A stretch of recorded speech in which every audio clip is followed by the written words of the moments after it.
भगवान क्या है? हकीकत जाने। भगवान शब्द आते ही हृदय में शांति, न्याय, अनुकंपा की याद आने लगती है, पर वास्तव में हम कभी यह जानने की इच्छा ही नहीं रखते कि भगवान क्या है। भगवान सच है या झूठ? क्या सिर्फ भगवान के बारे में इस समाज या दुनिया से सुन लेना काफी है, या फिर सच जानना भी जरूरी है?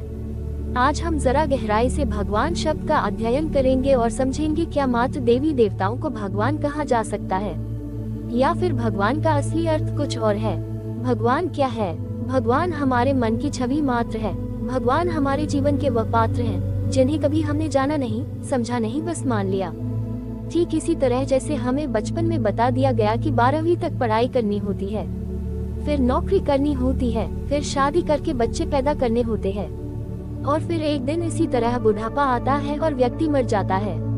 आप देख पाएंगे जीवन हमारा पहले से ही तयशुदा है, जिसमें हमें काफी हद तक बुद्धि का इस्तेमाल करने की आवश्यकता ही नहीं है। इसी तरह भगवान भी हमारी इस जिंदगी के एक पात्र है, जो कभी त्योहार जैसे दिवाली, होली इत्यादि पर्वों पर हमारे सामने आते हैं, या फिर सुबह शाम कुछ क्षण जब हम उनकी प्रतिमा के सामने सर झुकाते हैं तो वह हमें याद आ जाते हैं। लेकिन आप पाएंगे जिस तरह हमने एक तरह के स्क्रिप्टेड, धाराबद्ध तरीके से जीवन जीने को ही जिंदगी मान लिया है, उसी तरह भगवान को भी हमने कभी जाना नहीं है, सिर्फ माना है।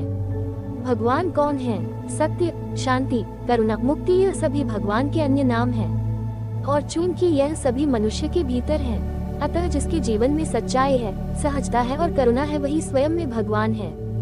भगवान कोई बाहरी प्रतिमा नहीं। यदि हम भगवान को कोई शक्ति या ऊंचा व्यक्ति मान ले तो फिर हम उन्हें बाहर खोजने लगेंगे। और सचमुच हमने देवी देवताओं को खुद से अलग जाना है, और इसी वजह से कई तरह के अंधविश्वासों ने हमें लपेटा है। हमने कभी यह समझा ही नहीं कि राम कृष्ण हमारे भीतर है। यदि हम उनकी भांति अपने जीवन में त्याग, अनुशासन, प्रेम, करुणा लाएंगे तो भगवान स्वयं हमारे भीतर हमारे पास रहेंगे। देखिए न, जब हम भगवान को बाहर ढूंढते हैं तो ढूंढने से पूर्व आप यह मान लेते हैं कि आपने जीवन से प्रेम, करुणा, सत्य, शांति खो दी है, और अब आप जब खुद ये सत्य हो गई तो क्या आप सत्य को ढूंढ सकते हैं? क्या ये दुनिया भगवान ने बनाई है? जी नहीं, ये दुनिया मनुष्य की कल्पना मात्र है, क्योंकि यह संसार दिखाई किसे देता है? मनुष्य की इंद्रियों, नाक, कान, आँख इत्यादि को। अतः इस संसार में भांति भांति की चीजों को अनुभव करने वाला व्यक्ति ही कहता है उसके लिए संसार या ये दुनिया है। इस संसार में हम जिन भी चीजों को या घटनाओं को देखते हैं उनको हम एक विशेष नाम दे देते हैं, और उसी के अनुसार फिर उसका अर्थ सबकी नजर में अलग अलग होता है। कोई कहता है ये संसार बुरा है तो कोई कहता है अच्छा है, कोई कहता है न अच्छा है न बुरा है। तो ये सब कल्पना करने वाला कौन है? व्यक्ति है। तो इसलिए ये पूरा संसार ही मानव की कल्पना है। इस दुनिया को गलत या सही बताने वाला व्यक्ति ही बचा न रहे तो फिर क्या वह कह पाएगा कि संसार भगवान ने बनाया है? वास्तव में हम जैसे होते हैं वैसा ही संसार भी हमारे लिए होता है। इसलिए सबकी नजर में संसार की परिभाषा, अनुभव अलग अलग है। अगर वाकई भगवान इस संसार को बनाते तो फिर यह सभी की नजर में एक जैसा होता। सबसे शक्तिशाली भगवान कौन है? इस पृथ्वी पर जिस व्यक्ति के लिए जो चीज या विषय सबसे ऊपर है वही उसके लिए भगवान है। उदाहरण के लिए, यदि आपके लिए पैसा सबसे बड़ी चीज है तो पैसा आपके लिए भगवान हो गया। या फिर अगर आपके लिए मान सम्मान सबसे ऊंची चीज है तो पद प्रतिष्ठा आपके लिए भगवान साबित होगी। इसी प्रकार प्रत्येक मनुष्य की इच्छा के आधार पर कहा जा सकता है कि हर मनुष्य का भगवान अलग अलग है।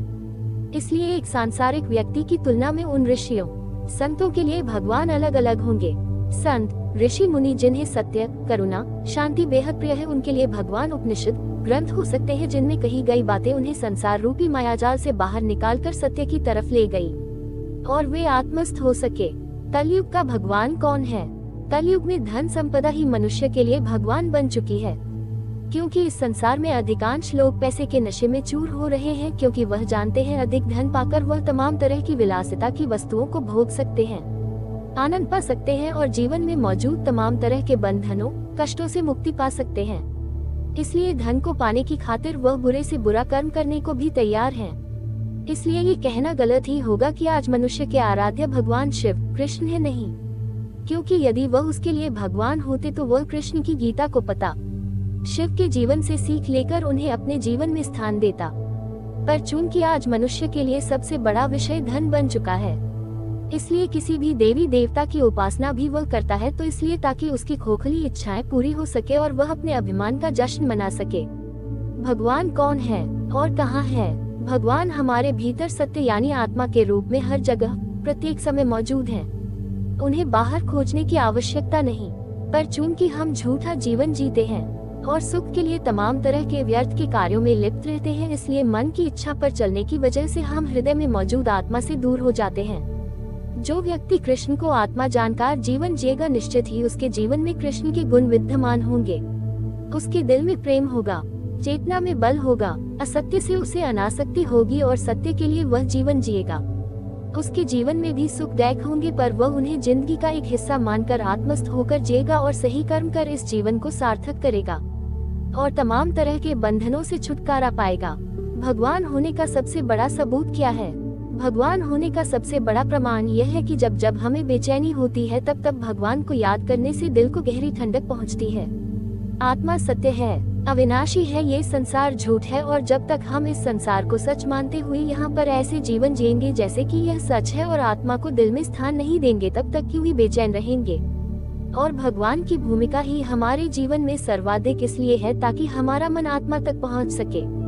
भगवान के सभी अवतारों, श्री कृष्ण हो या प्रभु श्री राम, शिव, जिन्हें भी आप पूजते हैं, वे सदैव हमें सच्चाई के मार्ग पर चलकर सही कार्य करने के लिए प्रेरित करते हैं।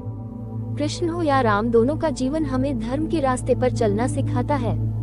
धर्म क्या है? धर्म की परिभाषा जानने के बाद आपको मालूम होता है इस दुनिया में हम सुख भोगने के लिए नहीं आए हैं, बल्कि तमाम तरह के बंधनों दुखों से मुक्ति के लिए आए हैं। और जो व्यक्ति पूरी तरह मुक्त हो जाता है, फिर वह सांसारिक व्यक्ति की भांति मन के रास्ते पर नहीं बल्कि आत्मा के चलाए आगे बढ़ता है और फिर उसके लिए सुख और दैक दोनों बराबर हो जाते हैं। यही महान ग्रंथ गीता का संदेश है। असली भगवान कौन है? असली भगवान का अर्थ आपके लिए यदि उससे है जो सबसे ऊंचा है, अविनाशी है, सदा था, है और रहेगा, तो बता दे सत्य जिसे ब्रह्म कहा गया है वो सबसे ऊंचा है। बाकी सभी देवी देवता, धर्म, संप्रदाय सब उसी के नीचे हैं। आप चाहे कृष्ण को पूजे या राम को, सत्य सनातन है, अविनाशी है, वो अजर है, अमर है, उसी का अन्य नाम आत्मा है। वह न दिखाई देता है, न जिसे कभी पकड़ा जा सकता है, जो समय से भी आगे का है अर्थात काल से परे है और जो हमारे मिटने के बाद भी रहेगा, वही सर्वोच्च है जिसे सत्य या आत्मा कहा गया है। तो साथियों, इस लेख को पढ़ने के पश्चात भगवान क्या है, इस विषय पर गहराई से जानकारी मिली होगी। ये लेख आचार्य प्रशांत जी की शिक्षाओं पर आधारित है, जिन्होंने धर्म संबंधी विषयों पर अपने विचार रखकर लोगों को सच्चाई और विशुद्ध धर्म से परिचित करवाया है।